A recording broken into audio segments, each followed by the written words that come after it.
Hello అండి. ఈరోజైతే నేను కోయిటి వాళ్ళకు సోబుల్ కెప్సా చేస్తున్నానండి. చాలా బాగుంటుంది. స్వీట్ ఐటమ్ అనమాట. గేమాత్ వేరు, సోబుల్ కెప్సా వేరు. ఎలా చేస్తానో చూపిస్తాను, చూసేయండి.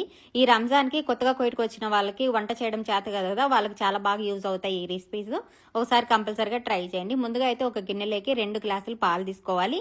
చిటికడు కుంకుమ పువ్వు వేసుకోవాలి. 2 కప్పులు గోధుమ పిండి, తెల్ల గోధుమ పిండి, 1 కప్పు శనగపిండి, 2 టేబుల్ స్పూన్లు వచ్చేసి కార్న్ఫ్లోర్, ఇంకా వచ్చేసి సోడా, ఇంకా వచ్చేసి ఖమీరా అని ఉంటుంది. సేమ్ మన గసగసాలాగా ఉంటుంది అనమాట. ఖమీరా అంటారు ఇక్కడ. అది 2 ఎగ్స్, ఇంకా వచ్చేసి 1 కప్పు ఆయిల్ వేసుకొని మొత్తం ఉండలు లేకుండా కలుపుకోవాలండి. ఇందులో ఎలాచి పౌడర్ కూడా వేసాను నేను.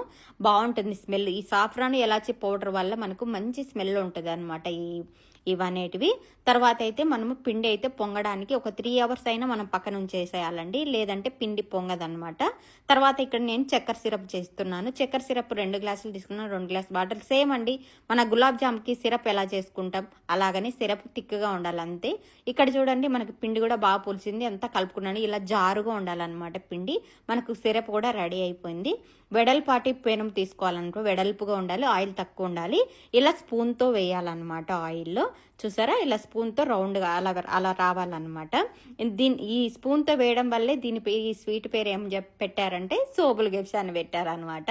సో దీని పేరు సోబుల్ కెప్సా. చాలా బాగుంటాయండి టేస్ట్. ఆయిల్ అయితే ఎక్కువ పీల్చుకుంటాయి ఈ రెసిపీ. చూసుకుంటూ మనం ఆయిల్ తక్కువే వేసుకొని ఫ్రై చేసుకోవాలి. తర్వాత బాగా కాలిన తర్వాత సిరప్లో వేసి ఇలా తీసేయాలి, లేదంటే ఎక్కువ సిరప్ తీసుకుంటుంది. అంతే అండి, సింపుల్ అండ్ టేస్టీ సోబుల్ కెప్సా అయితే రెడీ అయిపోయింది. Thank you for watching. Please support. Bye.